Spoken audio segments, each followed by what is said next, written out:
Hello friends, आप सभी को गुड मॉर्निंग। आज के साइंस लाइव सेशन में आपका स्वागत है। तो मैंने पहला chapter reflection of light complete करवा चुका था। आज हम ह्यूमन ऑफ आइज़ की बात करेंगे। चैप्टर 11 फिजिक्स का दूसरा पार्ट ह्यूमन ऑफ आइज़। ये मैंने चित्र बनाकर दिखाया है। आज हम इनके बारे में बात करेंगे। मानव नेत्र ऑफ रंग बिरंगा संसार।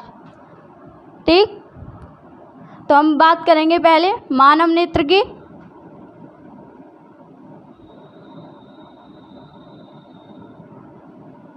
मानव नेत्र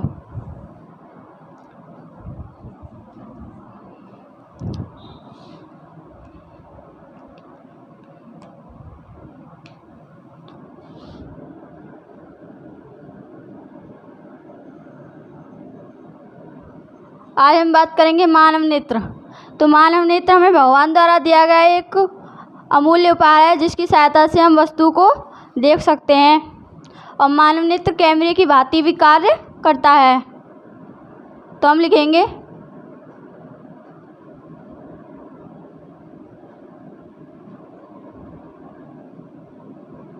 मानव नेत्र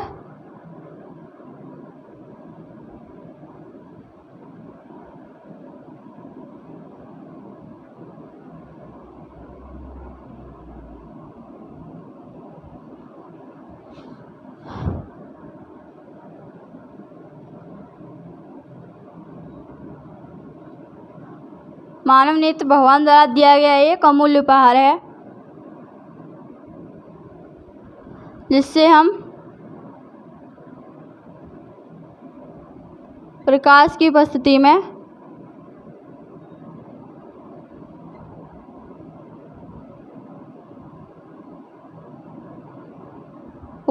में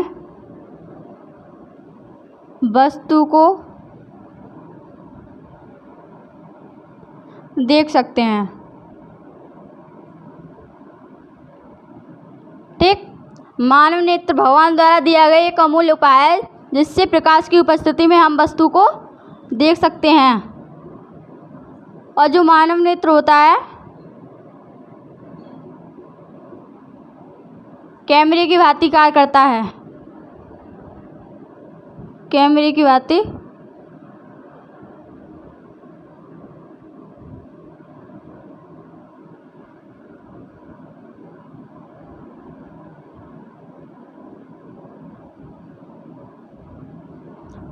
ठीक, इसे हम मानव नेत्र कहते हैं।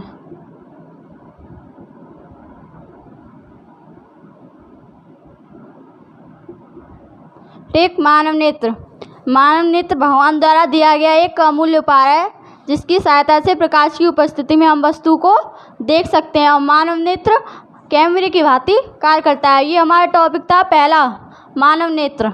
ये हमने समझा दिया। अब आते हैं कार्निया।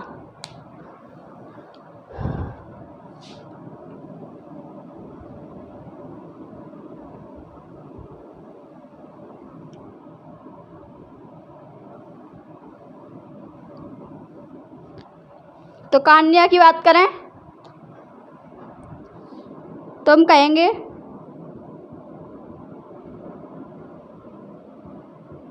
दृष्टिपटल के भीतर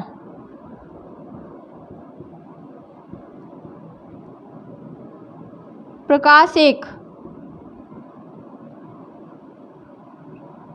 पतली झिल्ली से होकर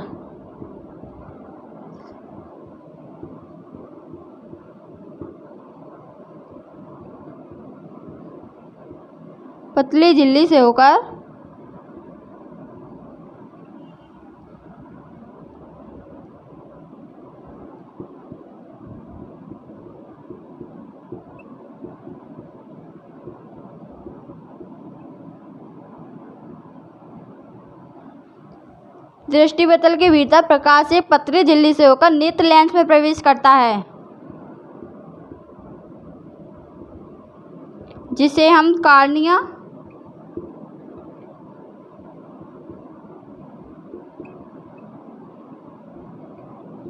कहते हैं। कार्निया को स्वच्छ मंडल के नाम से भी जाना जाता है, स्वच्छ मंडल के नाम से भी।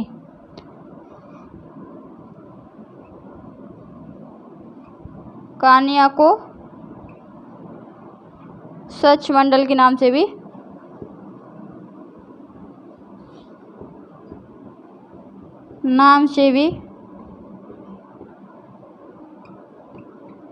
जाना जाता है।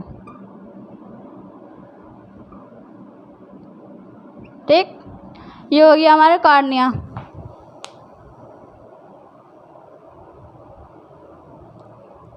ठीक, अब बात करते हैं हम नेत्रगोलक की।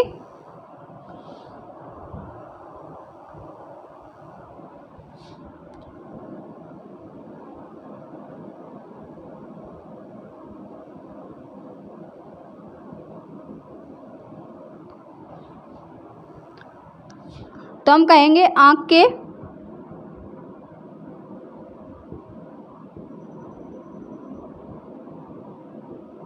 उभरे हुए भाग पर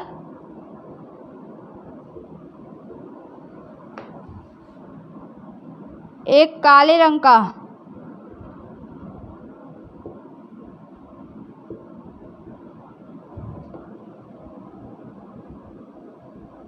उभरा हुआ भाग होता है।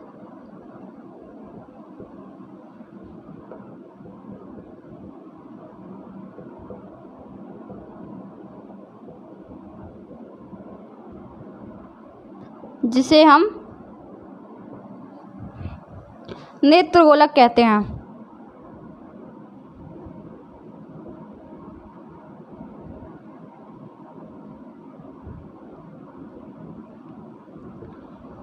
ठीक, एक बार फिर से बता देते हैं हम।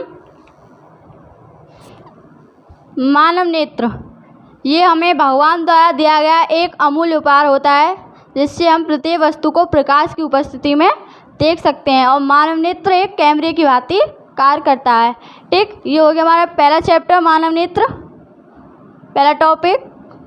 अब बात आती है कार्निया, जो दृष्टिपटल के भीतर एक पतली झिल्ली होती है। दृष्टिपटल के भीतर प्रकाश एक पतली झिल्ली से होकर एक नेत्र में प्रवेश करता है। उसे कार्निया या स्वच्छ मंडल के नाम से भी जाना जाता है। ठीक, स्वच्छ मंडल के नाम से भी जाना जाता है। नेत्रगोलक, अब बात करें नेत्रगोलक, जो आँख के उभरे हुए भाग पर जो काले रंग का उभरा हुआ भाग होता है, उसे नेत्रगोलक कहते हैं। ठीक,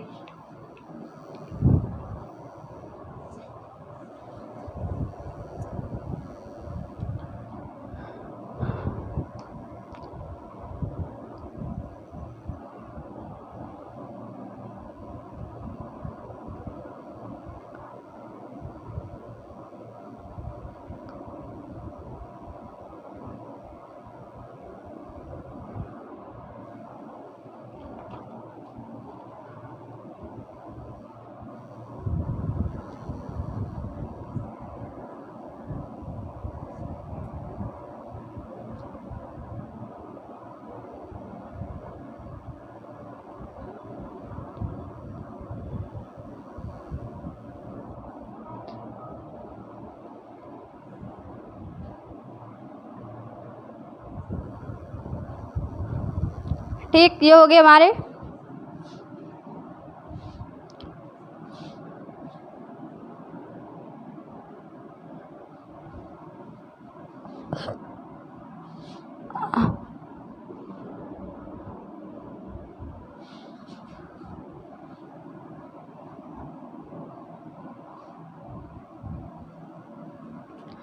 अब बात करेंगे हम कचाव द्रव्य।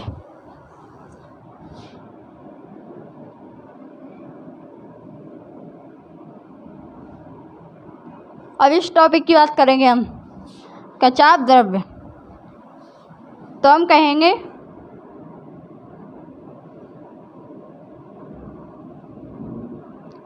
कार्निया के चारों ओर श्वेत रंग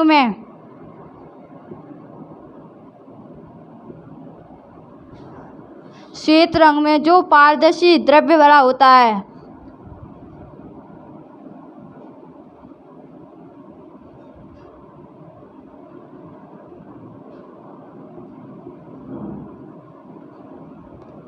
उसे हम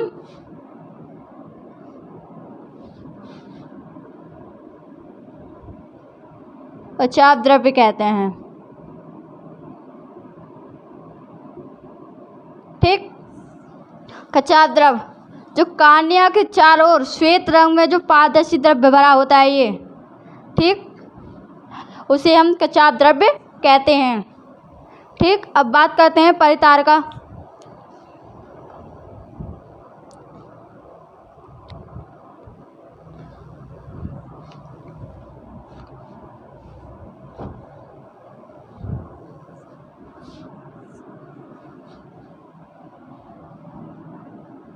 अब बात करेंगे हम परितारका की।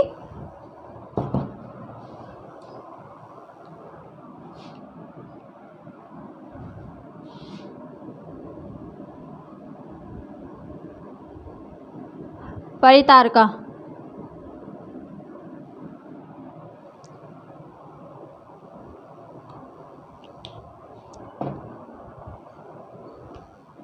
अब बात करेंगे हम परितारका की। ये इस टॉपिक की बात होगी अब। ठीक। तो हम कहेंगे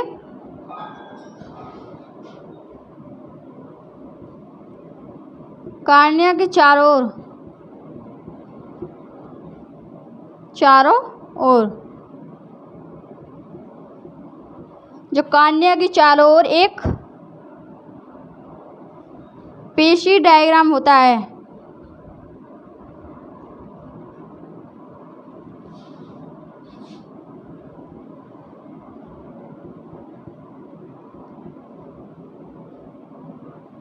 लगा होता है जिसमें पुतली भी लगी होती है।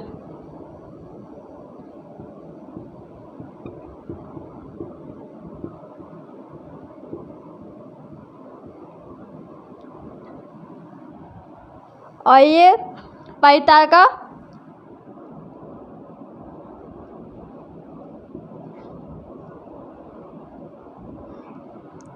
कॉर्निया के चारों एक पेशी डायग्राम लगा होता है। इसमें पेशी डायग्राम लगा होता है जिसमें पुतली भी लगी होती है। यह प्रकाश की मात्रा को भी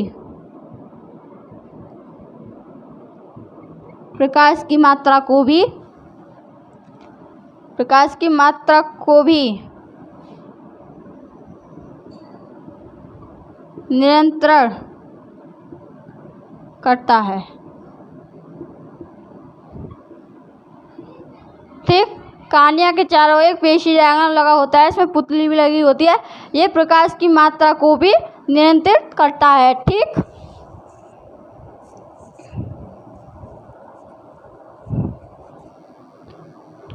एक बार फिर से समझा देते हैं। कचाप द्रव्य जो कॉर्निया के चारों ओर श्वेत रंग में एक जो पारदर्शी द्रव्य भरा होता है उसे कचाप द्रव्य कहते हैं। और परितारका कॉर्निया के चारों एक पेशी डायग्राम लगा होता है। इसमें पुतली भी लगी होती है और यह प्रकाश की मात्रा को भी नियंत्रित करता है। और यह जो जहाँ पर प्रतिबिंब बनता है वो मस्तिष्क में बनता है।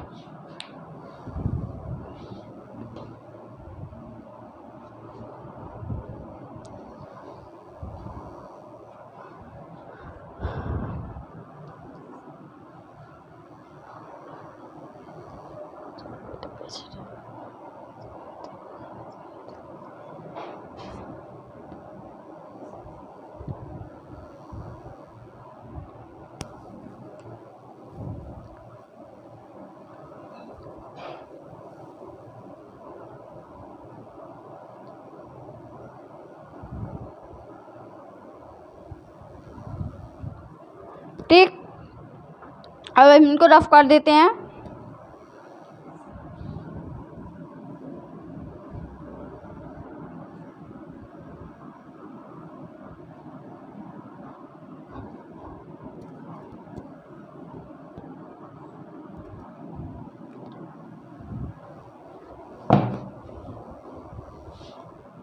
अब बात करेंगे हम समंजन क्षमता।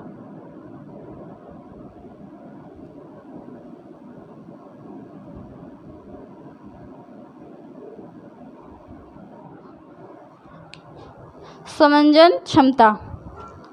तो हम कहेंगे मानव नेत्र की अविनेत्रक लेंस की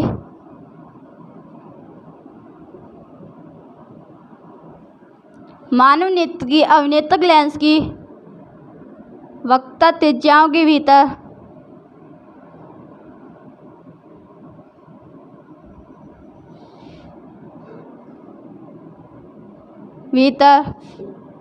पच्छामी मांसपेशियों द्वारा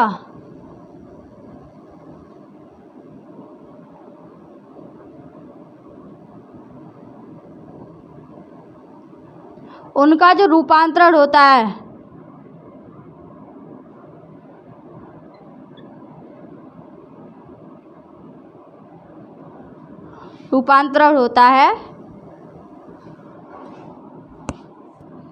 उस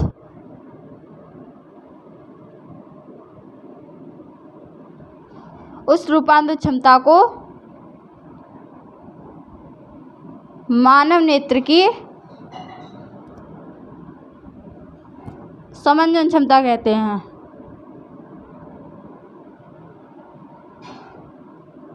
समंजन क्षमता कहते हैं। ठीक, ये हो गया हमारा समंजन क्षमता। मानव नेत्र की अविनेत्रक लेंस की वक्रता त्रिज्याओं के भीतर उनका जो रूपांतरण होता है, अविनेत्रक लेंस की वक्रता त्रिज्याओं के भीतर पच्छामी मांसपेशियों द्वारा उनका जो रूपांतरण होता है, उस रूपांतर करने की क्षमता को समंजन क्षमता कहते हैं। ठीक,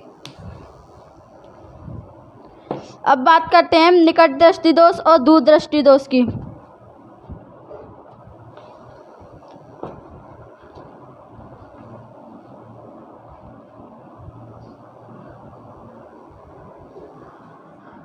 यही बना देते हैं हम निकट दृष्टि दोष। तो हम कहेंगे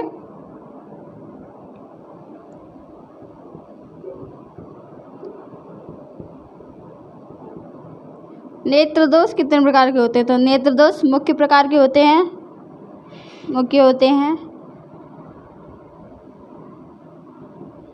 नंबर 1 निकट दृष्टि दोष।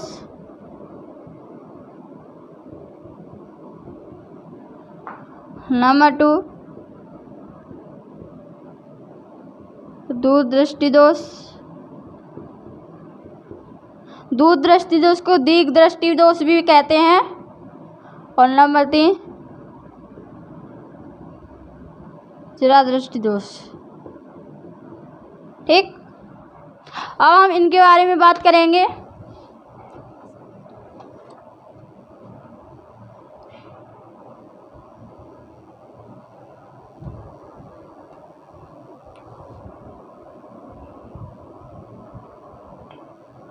तो हम पहले चित्र बनाएंगे।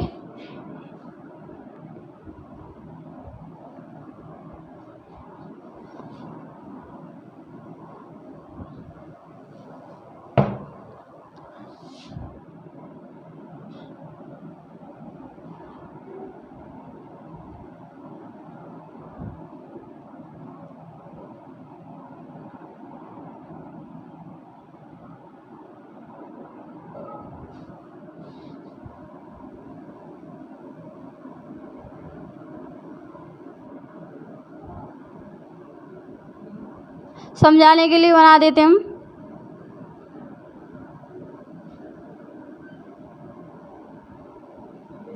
ठीक,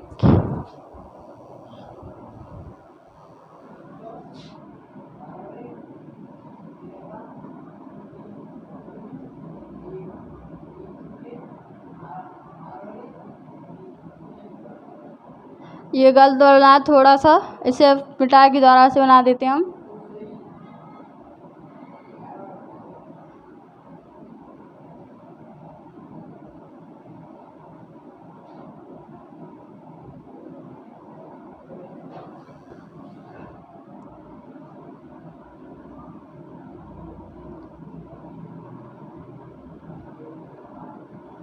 ठीक, इसे मान लीजिए निकट दृष्टि दोष।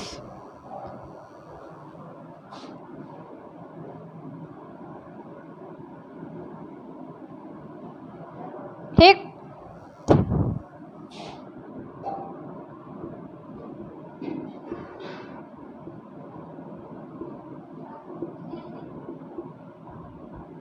इसे मान लीजिए आप, इसे हम रफ कर देते हैं।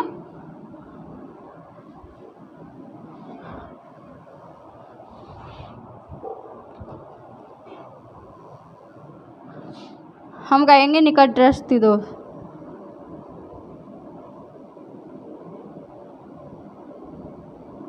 निकट दृष्टि दोष।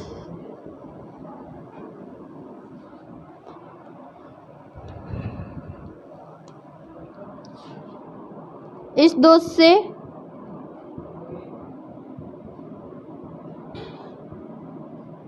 पीड़ित व्यक्ति को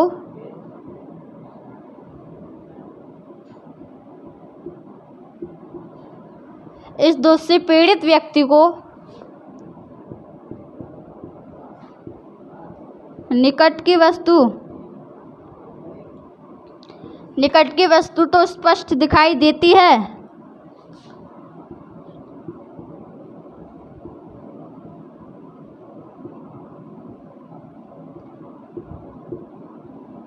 परंतु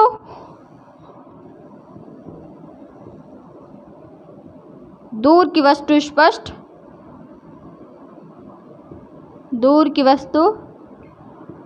स्पष्ट दिखाई नहीं देती।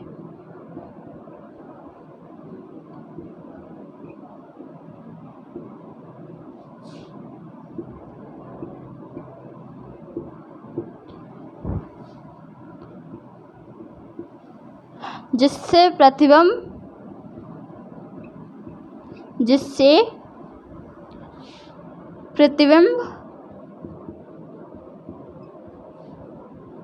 स्पष्ट दिखाई नहीं देता।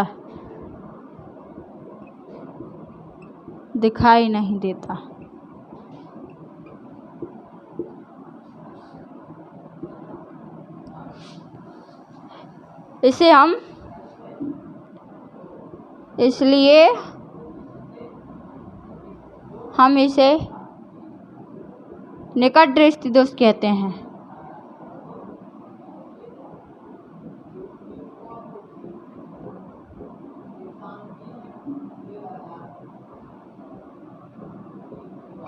ठीक, हम बात कर रहे थे निकट दृष्टि दोष। तो निकट दृष्टि दोष इस दोष से पीड़ित व्यक्ति को निकट की वस्तु तो स्पष्ट दिखाई देती है, परंतु दूर की वस्तु स्पष्ट दिखाई नहीं देती, जिससे हमारा प्रतिबिंब स्पष्ट दिखाई नहीं देता। इसलिए इसे निकट दृष्टि दोष कहते हैं। ठीक, अब नोट करके लिखिए।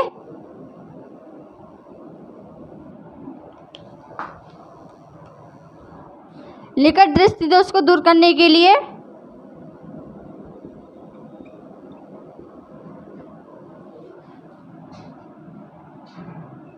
निकट दृष्टि दोष को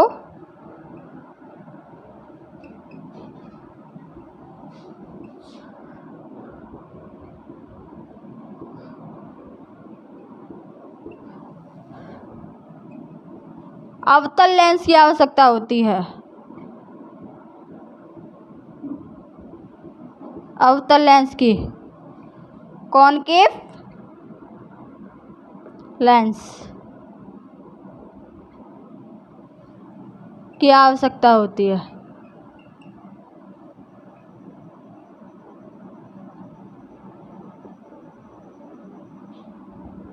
ठीक, तो निकट दृष्टि दोष से पीड़ित व्यक्ति को अवतल लेंस की आवश्यकता होती है। और निकट दृष्टि दोष, इस दोष से पीड़ित व्यक्ति को निकट की वस्तु तो स्पष्ट दिखाई देती है, परंतु दूर की वस्तु स्पष्ट दिखाई नहीं देती। और इस दोष को दूर करने के लिए हमें अवतल लेंस की आवश्यकता होती है। ठीक,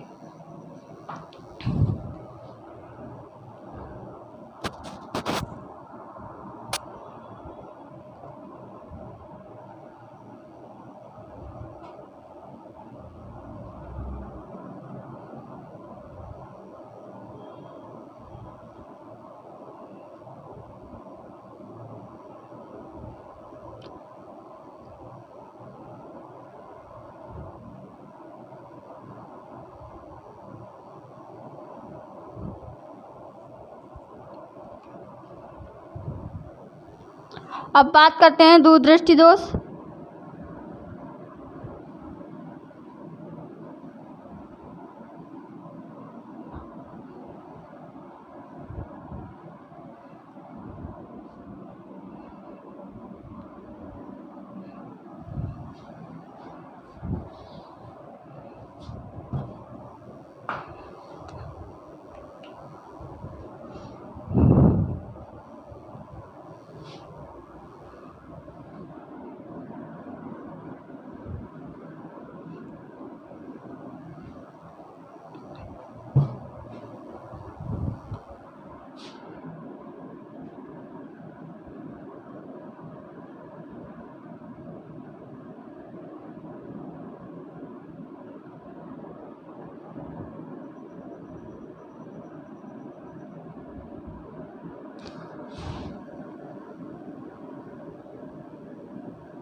ये चित्र बना रहे हैं हम दूरदृष्टि दोष के।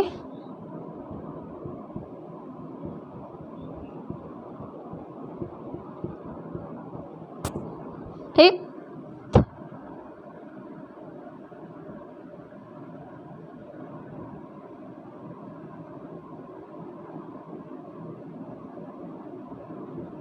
ऐसा ही बनता है दूरदृष्टि दोष।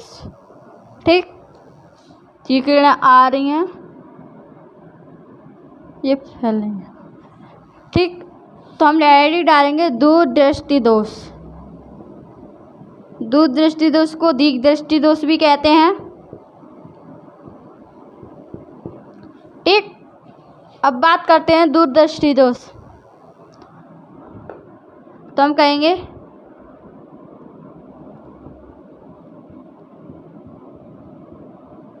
इस दोष से पीड़ित व्यक्ति को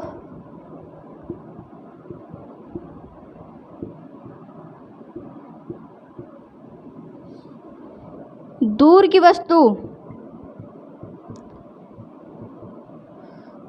वस्तु तो स्पष्ट दिखाई देती हैं,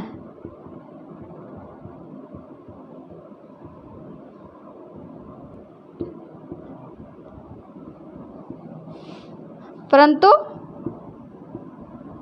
पास की वस्तु स्पष्ट दिखाई नहीं देती। पास या निकट कह लें।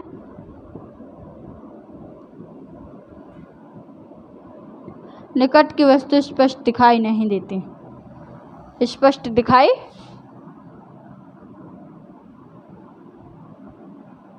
नहीं देती।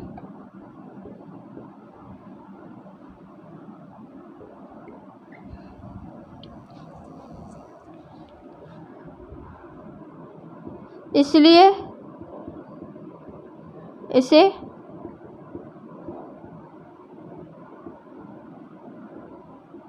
दूरदृष्टि दोष कहते हैं।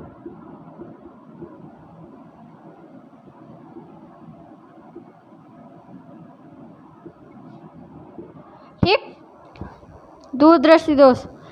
निकट दृष्टि दोष में मैंने बताया था, इस दोष से पीड़ित व्यक्ति को पास की वस्तु मतलब निकट की वस्तु तो स्पष्ट दिखाई देती हैं परंतु दूर की नहीं। अब बात करते हैं दूरदृष्टि दोष। इस दोष से पीड़ित व्यक्ति को दूर की वस्तु स्पष्ट दिखाई देती हैं परंतु निकट की नहीं, इसलिए इसे दूरदृष्टि दोष कहते हैं। नोट में लिखें, इस दोष से पीड़ित व्यक्ति को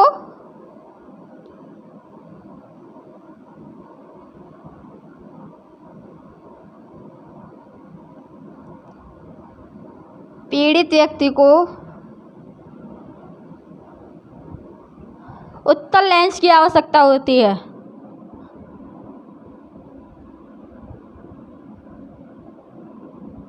कॉन्वेक्स लेंस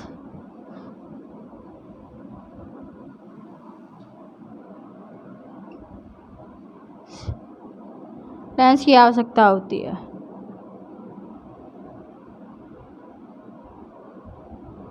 ठीक, निकट दृष्टि दोष में अवतल लेंस की और दूर दृष्टि दोष में उत्तल लेंस की आवश्यकता होती है। ठीक, ये हो गए हमारे निकट दृष्टि दोष, दूर दृष्टि दोष।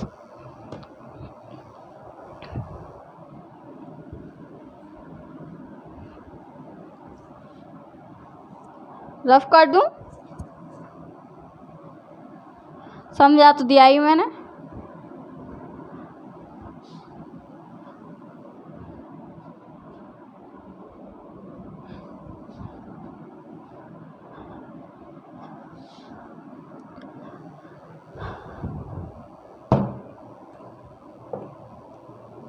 अब बात करते हैं हम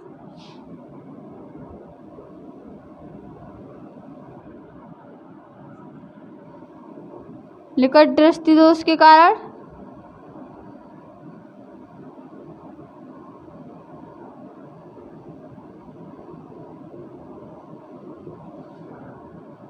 वह दूरदृष्टि दोष के कारण। कारण बताने अब इनके हमें, ठीक।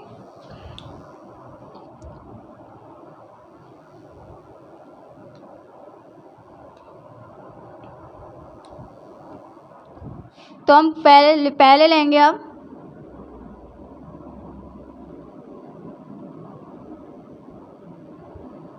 निकट दृष्टि दोष। निकट दृष्टि दोष के कारण। अब हमें निकट दृष्टि दोष के कारण बताने हैं।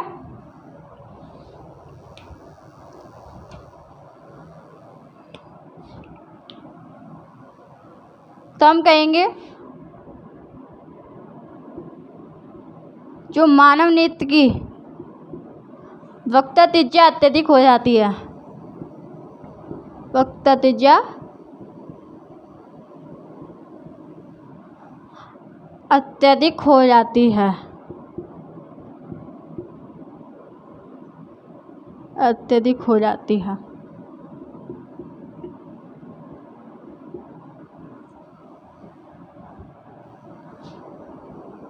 जिससे नेत्रगोलक लंबा हो जाता है, लंबा हो जाता है, ठीक।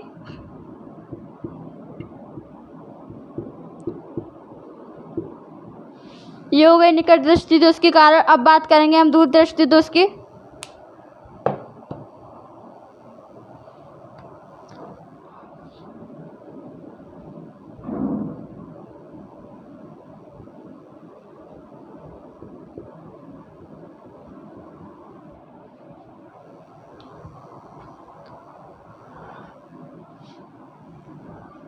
दूर दृष्टि दोष में नेत्र लेंस की वक्रता त्रिज्या, फोकस दूरी अत्यधिक हो जाती है,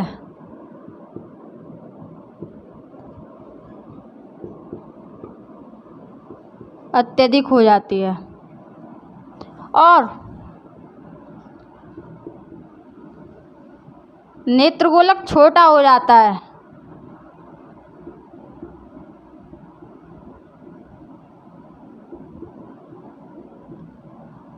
छोटा हो जाता है।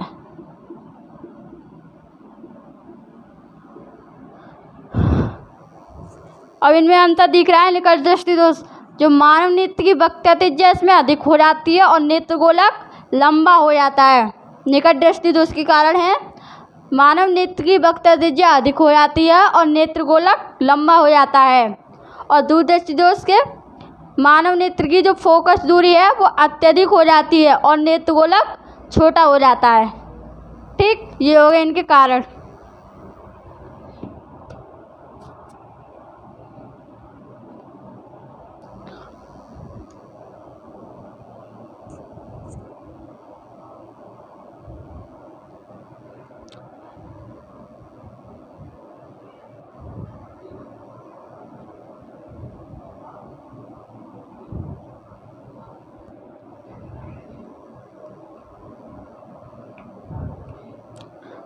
बड़ विक्षेपण जो कोई प्रकाश अपने साथ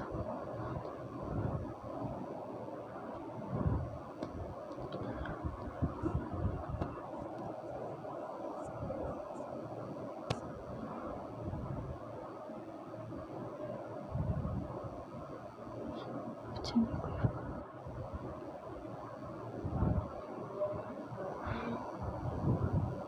ठीक हो गया।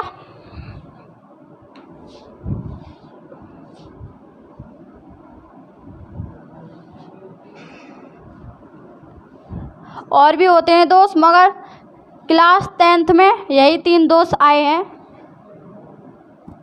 निकट दृष्टि दोष, दूर दृष्टि दोष और जरा दृष्टि दोष। अब बात करेंगे हम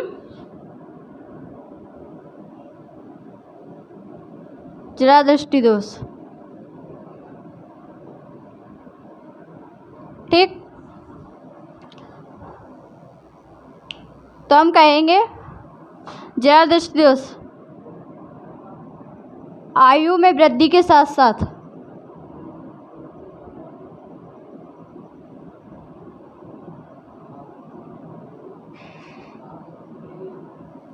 आयु में वृद्धि के साथ साथ जो मानव नेत्र की समंजन क्षमता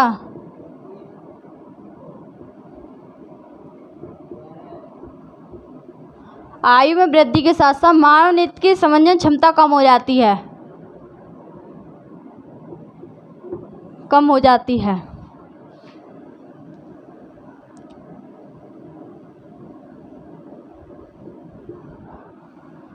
जिससे प्रतिबिंब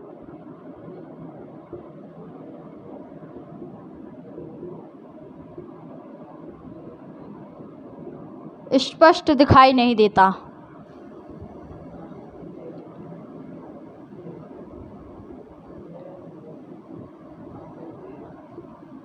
इसलिए इसे जरा दृष्टि दोष कहते हैं।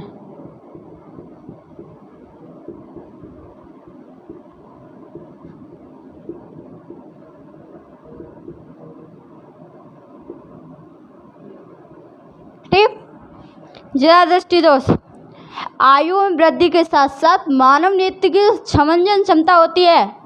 आयु में वृद्धि के साथ साथ मानव नेत्र की जो समंजन क्षमता होती है वो कम होती है। जो आयु में वृद्धि के साथ साथ मानव नेत्र की समंजन क्षमता घट जाती है या कम हो जाती है, जिससे प्रतिबिंब स्पष्ट दिखाई नहीं देता, इसलिए इसे जरा दृष्टि दोष भी कहते हैं। ठीक, अब नोट में लिखिए,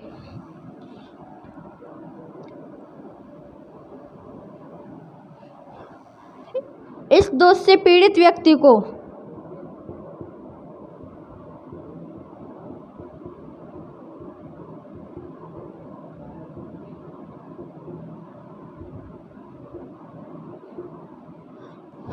द्विफोक्सीय लेंस की आवश्यकता होती है।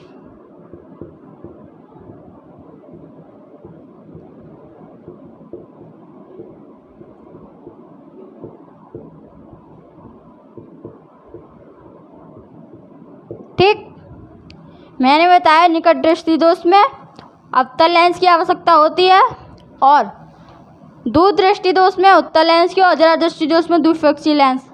इसमें दोनों होते हैं, अवतल और उत्तल, कॉनकेव और कॉन्वेक्स में लेंस।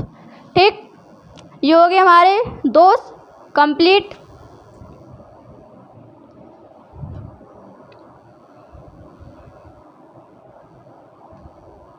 अब बात करेंगे हम वर्ण विक्षेपण।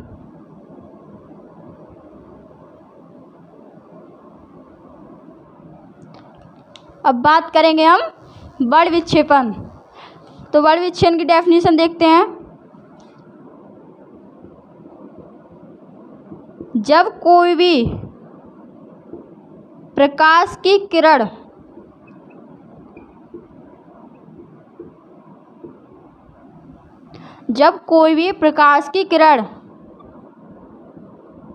अपने 7 रंगों में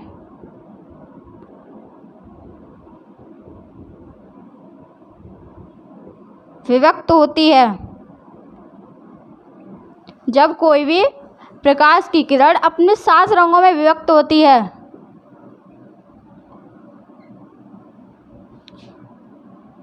उसे वर्ण विक्षेपण कहते हैं। वर्ण विक्षेपण कहते हैं।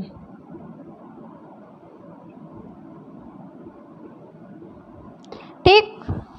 वर्ण विक्षेपण, जब कोई भी प्रकाश की किरण, जैसे कोई प्रकाश की किरण अपने 7 रंगों में व्यक्त हो रही है, उसे वर्ण विक्षेपण कहते हैं। जैसे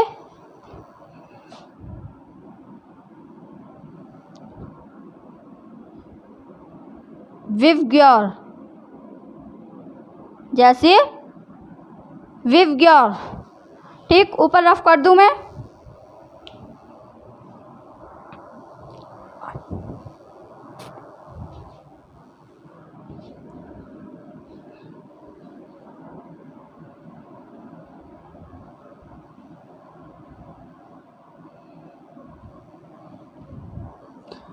अब हम इसको भी रफ कर देते हैं।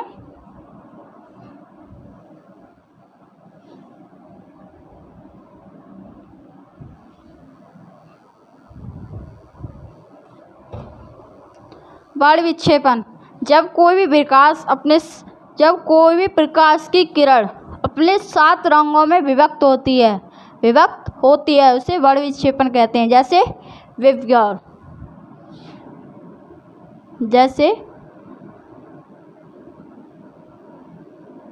विवग्योर, ठीक। वीते वॉयलेट,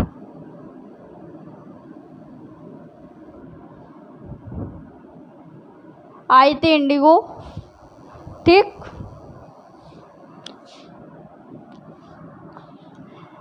वीते ब्लू,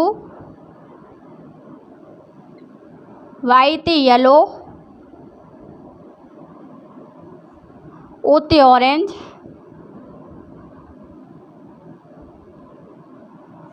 आरते रेड। ठीक, ये अपने 7 रंगों में व्यक्त हो रही है। ठीक।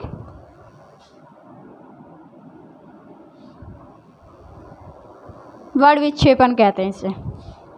जब कोई भी प्रकाश की किरण अपने 7 रंगों में व्यक्त हो, उसे वर्ण विक्षेपण कहते हैं। जैसे विवग्योर, वीते वॉयलेट, आईते इंडिगो, वीते ब्लू, वाईते येलो, ओते ऑरेंज, आरते रेड।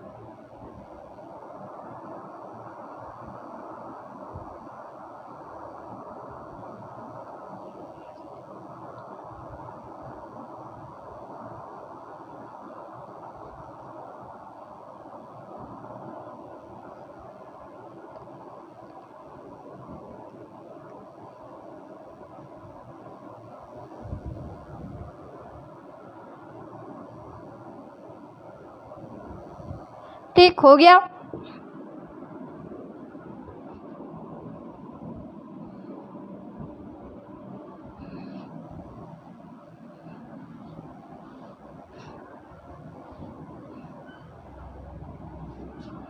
अब बात करेंगे हम प्रिज्म। ठीक।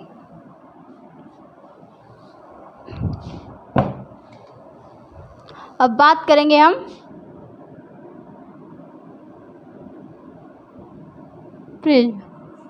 प्रिज्म के बारे में। तो हम देखते हैं डेफिनेशन क्या कहती है।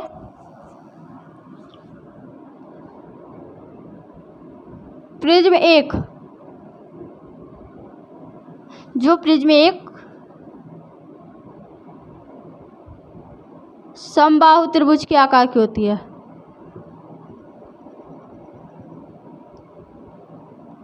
प्रिज्म एक समबाहु त्रिभुज के आकार का होता है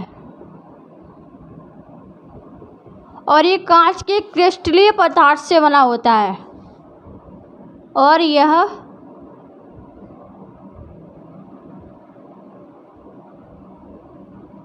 कांच के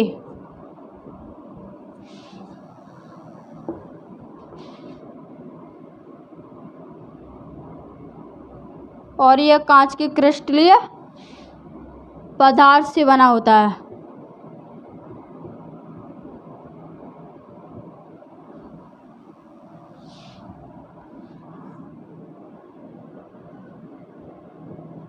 यह क्रिस्टलीय पदार्थ से बना होता है।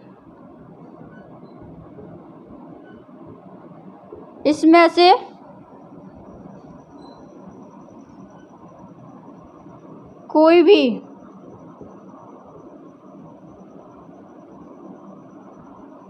कोई भी श्वेत प्रकाश किरण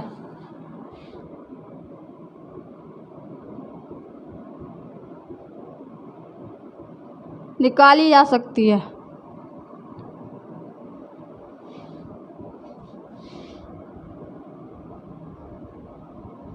और यह अपने 7 रंगों में व्यक्त होती है। 7 रंगों में विभक्त होती है। एक बात और, जो प्रिज्म का प्रत्येक कोण 60 अंश का होता है। प्रिज्म का प्रत्येक कोण 60 अंश का होता है। 60 अंश का होता है।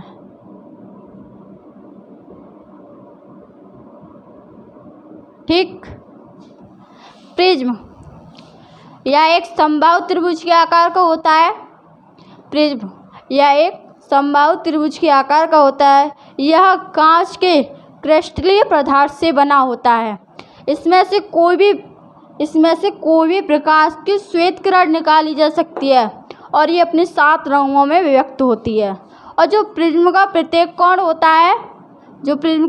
कोण होता है वो 60 अंश का होता है। ठीक। आज हम इस टॉपिक को यहीं समाप्त करते हैं। यदि मेरी वीडियो अच्छी लगे तो लाइक करना, शेयर करना, कमेंट करना। धन्यवाद।